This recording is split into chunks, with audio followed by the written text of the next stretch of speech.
Selamat sore Bapak Ibu. Ya, sebelumnya kenalkan, saya Sri Dewi, saya konselor bayi tabung di sini. Hari ini kita akan membahas 3 hal ya Bu ya. Kita bahas prosedur bayi tabung, resiko, sama biayanya. Sebelumnya Bapak sama Ibu udah pernah dengar tentang bayi tabung? Belum Belum pernah. ya. Iya. Berarti ini masih perdana ya Bu ya? Iya. Baik. Di tempat kita Ibu, bayi tabung ada 2 sebenarnya protokolnya. Satu disebut short protokol, satu lagi disebut long protokol. Nah, kedua prosedur ini kalau dari segi biaya sebenarnya hampir sama ya. Cumanya nanti kalau kita dapat yang short, penyuntikan bayi tabungnya lebih sedikit ketimbang yang long. Nah, kalau yang short mungkin suntiknya sekitar 10-12 hari berturut-turut tidak boleh bolong. Sedangkan yang long itu lebih kurang sebulan. Jadi hampir tiap hari dalam 1 bulan itu ibu akan kita suntik tiap hari. Nah, untuk penentuan sendiri, kita dapat short atau yang long itu dokter Binarwan yang putuskan. Biasanya dokter akan putuskan dilihat dari hasil cek darah, hasil cek rongga rahim, sama hasil USG. Hari ini kita kan belum tahu nih Bu Kristi dapatnya yang mana ya, yang short atau yang long. Jadi kita akan bahas keduanya ya. Kita bahas yang pertama dulu Bunda, kita bahas yang shortnya. Untuk bayi tabung yang short ataupun yang long, persiapannya Bu Kristi nanti ada cek darah. Untuk cek darah ini rujukannya bisa diambil di bawah.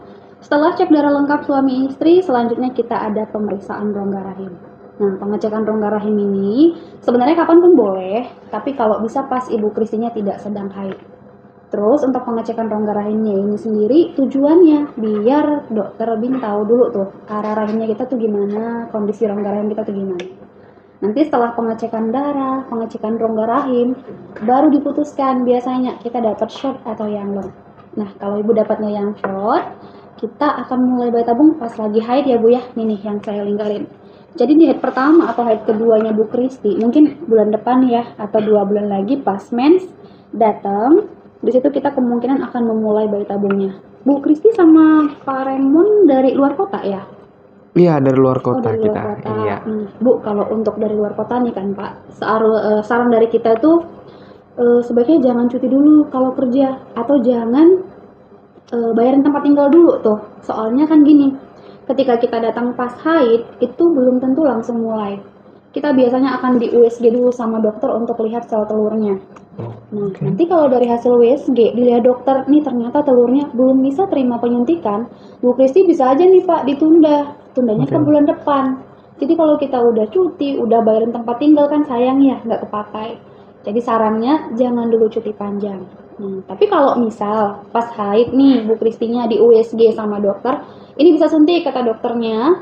Hari itu juga Bu Kristi langsung kita suntik. Bunda, suntiknya selama 10-12 hari berturut-turut, nggak boleh bolong. Jamnya sudah kita atur, di sini sudah kita tulis ya, setiap hari jam setengah 3 sampai jam 4. Kalau hari Minggu praktek tutup suntiknya di Stella Maris. Penyuntikan ini akan kita barengi juga dengan USG Bu Kristi. Tujuannya biar kita tahu dulu nih, telurnya berkembang atau tidak. Soalnya suntikan ini fungsinya biar sel telur kita atau folikel kita itu berkembang.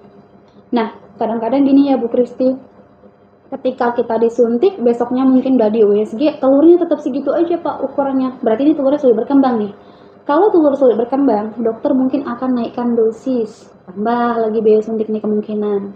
Tapi berlaku kebalikan, kalau telurnya terlalu cepat berkembang, dosis bisa kita turunkan. Intinya, obat suntik bayi tabung itu bisa bertambah, berkurang, tergantung respon telur masing-masing. Nah, yang penting untuk diingat, Pak Raymond sama Bu Kristi kalau udah mulai suntik, nanti nggak boleh campur lagi ya. Tidak boleh berhubungan lagi sampai program selesai, mungkin sekitar 1 bulan. Kemudian ini suntik tahap pertama ya Bu Kristi. Nanti setelah suntik tahap pertama selesai, ada juga suntik setrotide di hari ke-8 sampai hari ke-12 biar telurnya itu tidak mudah pecah. Target kita Pak, setelah ibu kita suntik 12 hari, mudah-mudahan telurnya besar sama ada banyak yang besar. Yang besar itu dalam artian ukurannya 17 mm dan yang ukuran 17 mm dapat minimal 3 buah. Target tercapai, ada cek darah, persiapan selanjutnya. Lanjut deh, suntik tahap yang kedua, Ovidral. Sekali aja Bu Kristi, nggak banyak-banyak kok kita disuntik. Ovidral ini sekali aja, tapi malam-malam jam 8 atau jam 9 disuntikan di praktek kita juga. Nah, setelah suntik Ovidral, kira-kira 2 hari kemudian atau 36 jam setelah suntik, kita akan lakukan tahap yang ketiga, yaitu pengambilan sel telurnya. Bayi tabung ini kan Bu, sperma dan sel telurnya istri kan akan dibantu menyatu di laboratorium. Berarti dalam hal ini, Bu Kristi akan kita ambil sel telurnya. sedangkan suami akan diminta untuk masturbasi keluarkan sperma. Nah, pengambilan sel telur itu di rumah sakit Stella Maris, Pak. Dan Oke. suami wajib datang. Jadi Oke. untuk suami, Pak, tugasnya nggak banyak di bayi tabung kita. Biasanya suami hanya mengeluarkan sperma. Tapi untuk mengeluarkan sperma itu ada yang kita operasi, ada yang masturbasi. Nah, apakah semua suaminya masturbasi? Belum. Apakah semua suaminya itu operasi? Belum tentu. Biasanya yang dioperasi itu kalau yang memang kosong atau sama sekali nggak keluar spermatozoanya, tapi cairan maninya itu ada. Atau mungkin yang sangat-sangat sedikit. Nah, ini mungkin akan ada anjuran untuk operasi thalassemia. Tapi kalau ada spermanya, biasanya bisa sih untuk masturbasi aja. Nah, ini kita kan belum tahu ya, Pak, hasil spermanya itu apa. Jadi kita beranggapan positive thinking bahwa hasil sperma ada ya, Bunda. Jadi suami tugasnya cuma masturbasi. Masturbasi di sini, Pak. Di saat Bu Kristi kita suntik yang 12 hari, kira-kira hari ke-7 atau ke-8 Ibu kita suntik, Bapak akan diminta ke Stella Maris masturbasi yang pertama. Nah, sperma yang pertama ini kita akan lakukan pencucian terus langsung disimpan. Soalnya dia mau di freezer, disimpan buat cadangan. Itu yang pertama. Kedua di sini. Pada saat Ibu Kristi Opu di Rumah Sakit Stella Maris, Bapak wajib datang karena ada nih masturbasi yang kedua.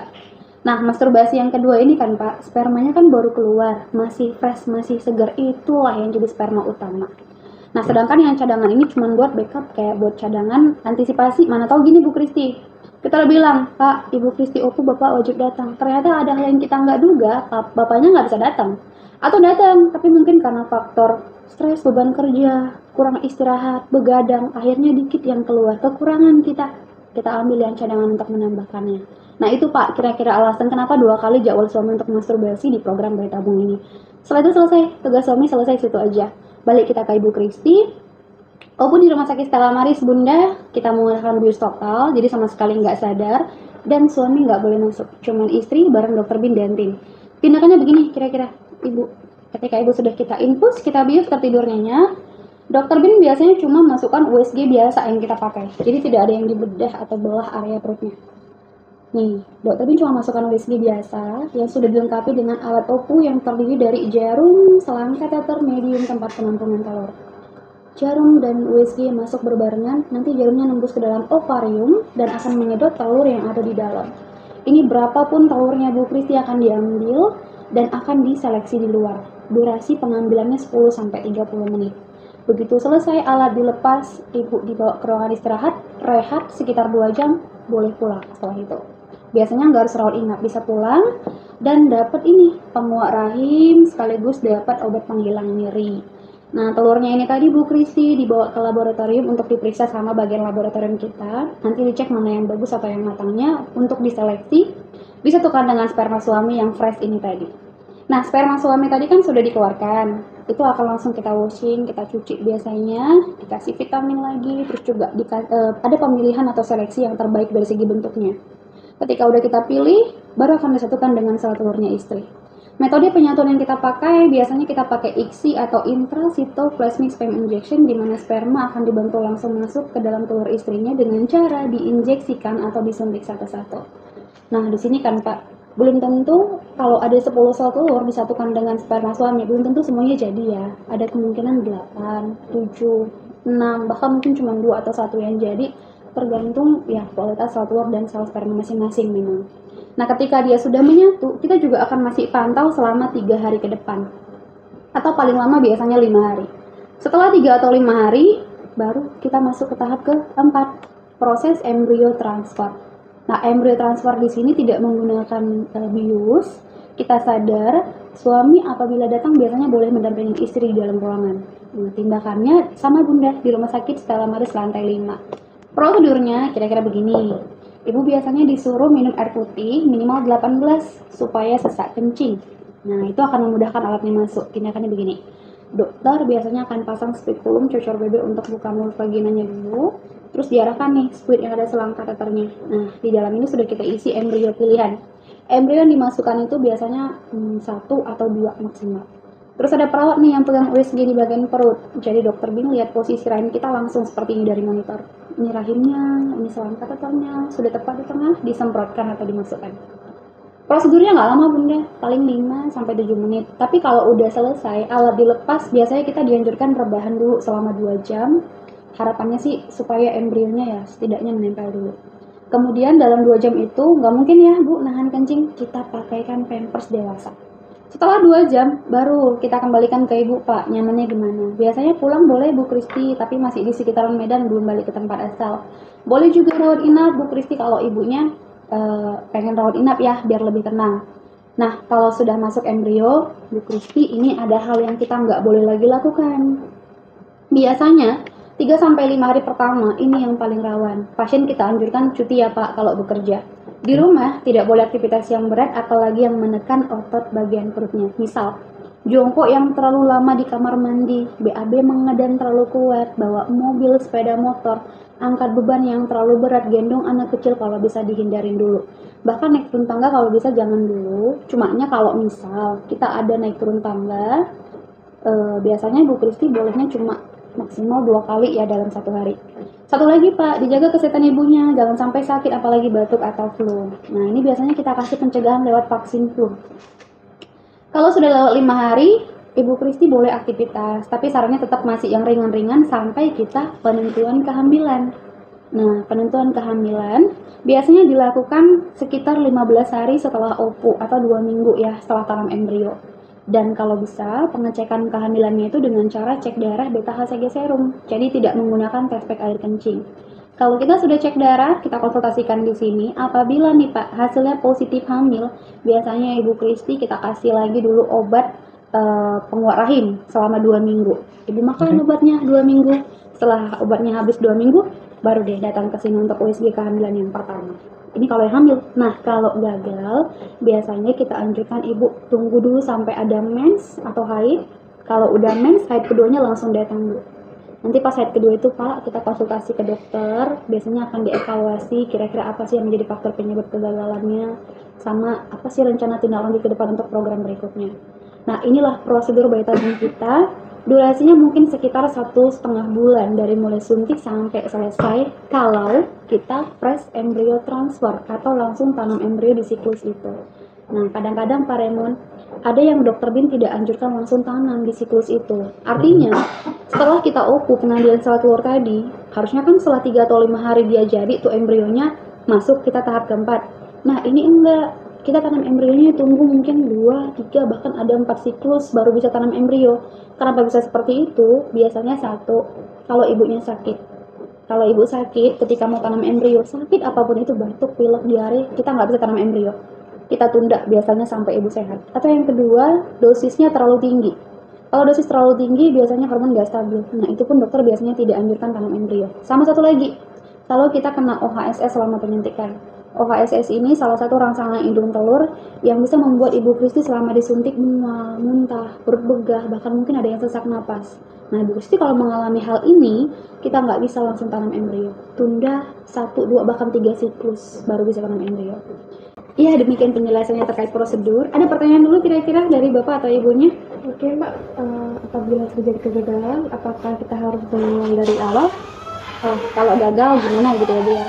Nah, jadi kalau misalkan program bayi tabung kita ini gagal, kita mengulang atau tidak, kita biasanya lihat dulu ada tidak sisa embrio kita yang pertama.